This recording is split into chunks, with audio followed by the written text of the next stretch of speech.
दोस्तों, सबसे पहले आपके अपने YouTube चैनल स्वास्थ्य चक्कर पर आप सभी का स्वागत है। आज हम बात करते हैं हमारा शरीर बीमार क्यों होता है, बीमारी का कारण क्या है, कैसे हम अपने शरीर को रोगों से मुक्त कर सकते हैं।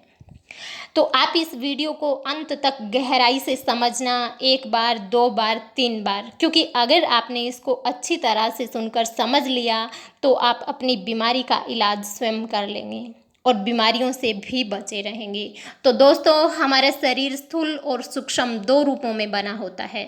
जो बाहर दिखाई देता है वो स्थूल शरीर है और सूक्ष्म शरीर जिसको हम देख नहीं सकते। स्थूल शरीर पंच तत्वों से मिलकर बना होता है, आकाश, वायु, अग्नि, जल और पृथ्वी। और सूक्ष्म शरीर मन, बुद्धि और अहंकार का मिला जुला रूप है। परमात्मा ने हमारे शरीर को बहुत ही रहस्यपूर्ण तरीके से बनाया है। संपूर्ण ब्रह्मांड की ताकत हमारे अंदर विद्यमान है। हमारे स्थूल शरीर की अपेक्षा सूक्ष्म शरीर की शक्ति कई गुना अधिक होती है, इसलिए बहुत आसानी से रोग हमारे शरीर में प्रवेश नहीं कर सकते। रोग धीरे धीरे बड़ा रूप धारण करते हैं। बीमारियां सबसे पहले हमारे स्थूल शरीर में आती है। जब वो बीमारी लंबे समय तक हमारे स्थूल शरीर में रहती है तब वो सूक्ष्म शरीर में प्रवेश करना शुरू कर देती है और असाध्य रोग बन जाती है। आज लगभग बीमारियों के लिए हमारी मानसिक स्थिति जिम्मेदार है। अगर हमारी मानसिक स्थिति बिगड़ी हुई है, चिंता है, तनाव है, तो वो हमारे शरीर में विद्यमान समस्त ग्रंथियों और चक्रों को प्रभावित करना शुरू कर देती है। बीमारी पहले हमारे शरीर में नहीं, हमारे दिमाग में आती है।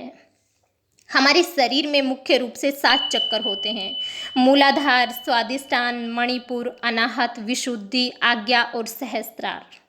ये जो चक्कर है ये हमारे शरीर में ऊर्जा के केंद्र होते हैं, जो शरीर में अलग अलग स्थान पर होते हैं, जिनसे हर पल ऊर्जा प्रवाहित होती रहती है और संपूर्ण शरीर को ऊर्जावान बनाए रखती है।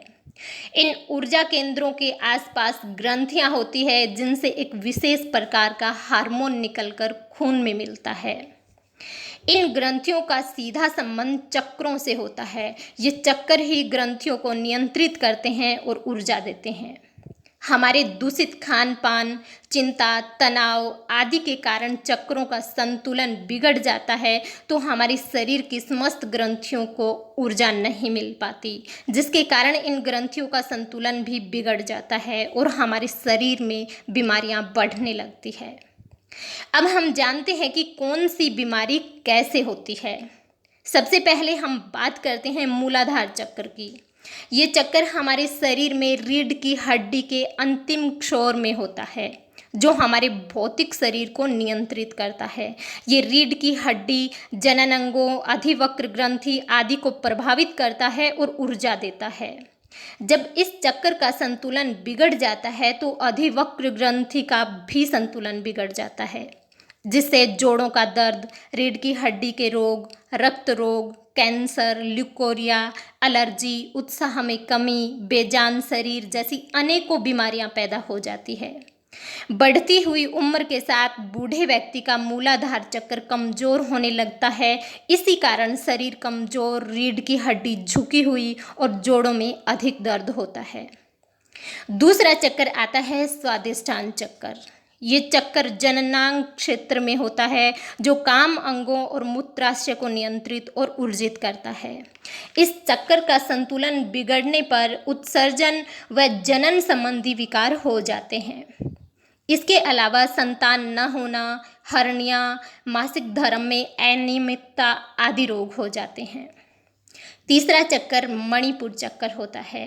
ये चक्कर नाभि में स्थित है, जो अधिवक्र ग्रंथि, गुर्दे, रक्तचाप आदि को नियंत्रित और ऊर्जित करता है और मूलाधार चक्कर से आने वाली ऊर्जा को ऊपर की ओर भेजता है। इसका संतुलन बिगड़ जाने पर गुर्दों की बीमारी, पीठ में दर्द, पेट संबंधी रोग, कमजोरी जैसे रोग हो जाते हैं। चौथा चक्कर है वो अनाहत चक्कर है। इसे हृदय चक्कर भी कहते हैं, जो छाती के मध्य में होता है। यहाँ थाइमस ग्रंथि है। अनाहत चक्कर थाइमस ग्रंथि व रक्त संचरण को नियंत्रित करता है। और उसे ऊर्जा देता है। जब इसमें असंतुलन आ जाता है तो हृदय, फेफड़े व रक्त संचार संबंधी रोग, दमा, श्वास संबंधी रोग उत्पन्न हो जाते हैं। पांचवा चक्कर आता है विशुद्धि चक्कर। विशुद्धि चक्कर हमारे कंठ में होता है। हमारे कंठ में थायराइड व पैराथायराइड ग्रंथि है, जिसको विशुद्धि चक्कर नियंत्रित करता है और उसे ऊर्जा देता है। इस चक्कर में विकार आने से यहाँ की ग्रंथियाँ भी असंतुलित हो जाती है, जिससे हाइपोथायराइड, घेंगा रोग, गले में खराश, आवाज़ बंद होना आदि अनेक गले से संबंधित बीमारियाँ हो जाती है। अगला है आज्ञा चक्कर। ये चक्कर माथे के बीच में होता है। यहाँ पीनियल ग्रंथि होती है, जिसे ये प्रभावित और ऊर्जित करता है। इसके साथ ही ये हमारे तंत्रिका तंत्र को प्रभावित करता है। जब ये चक्कर असंतुलित हो जाता है तो याददाश्त की कमी, लकवा, मिर्गी, पागलपन, माइग्रेन, आँख नाक संबंधी रोग पैदा हो जाते हैं। अगला चक्कर आता है सहस्त्रार चक्कर, जो सिर के तालू में स्थित है। यहाँ पीनियल ग्रंथि है, जिसे ये चक्कर प्रभावित करता है और ऊर्जित करता है। मस्तिष्क व पूरे शरीर को नियंत्रित करता है। हमारे शरीर को ब्रह्मांड से जो ऊर्जा मिलती है या प्राण शक्ति मिलती है, उसके लिए ये एक प्रमुख केंद्र है। इस चक्कर का संतुलन बिगड़ने से पीनियल ग्रंथि भी असंतुलित हो जाती है, जिससे अनिद्रा, डिप्रेशन और मानसिक रोग उत्पन्न हो जाते हैं। अब ये संतुलन बिगड़ता क्यों है? हमारी दिनचर्या बिल्कुल विपरीत होने के कारण, अर्थात तनाव, चिंता, अवसाद, नकारात्मक नज़रिया, जल्दी ना उठना, जल्दी ना सोना, सात्विक आहार का त्याग, शराब, तंबाकू जैसे अनेक नशीले पदार्थों के सेवन से ये चक्कर असंतुलित होना शुरू हो जाते हैं और हमारा शरीर है वो बीमारियों का घर हो जाता है। यदि हम सादा जीवन, उच्च विचारों में जीना शुरू कर दें तो समस्त बीमारियां हैं वो खत्म होना शुरू हो जाएगी। समस्त गलत का अगर हम त्याग कर दें और सकारात्मकता को अगर धारण कर लेते हैं तो हम बीमारियों से बचे रहेंगे। विचारों के शुद्धिकरण मात्र से ही आधी बीमारियां अपने आप खत्म हो जाती है।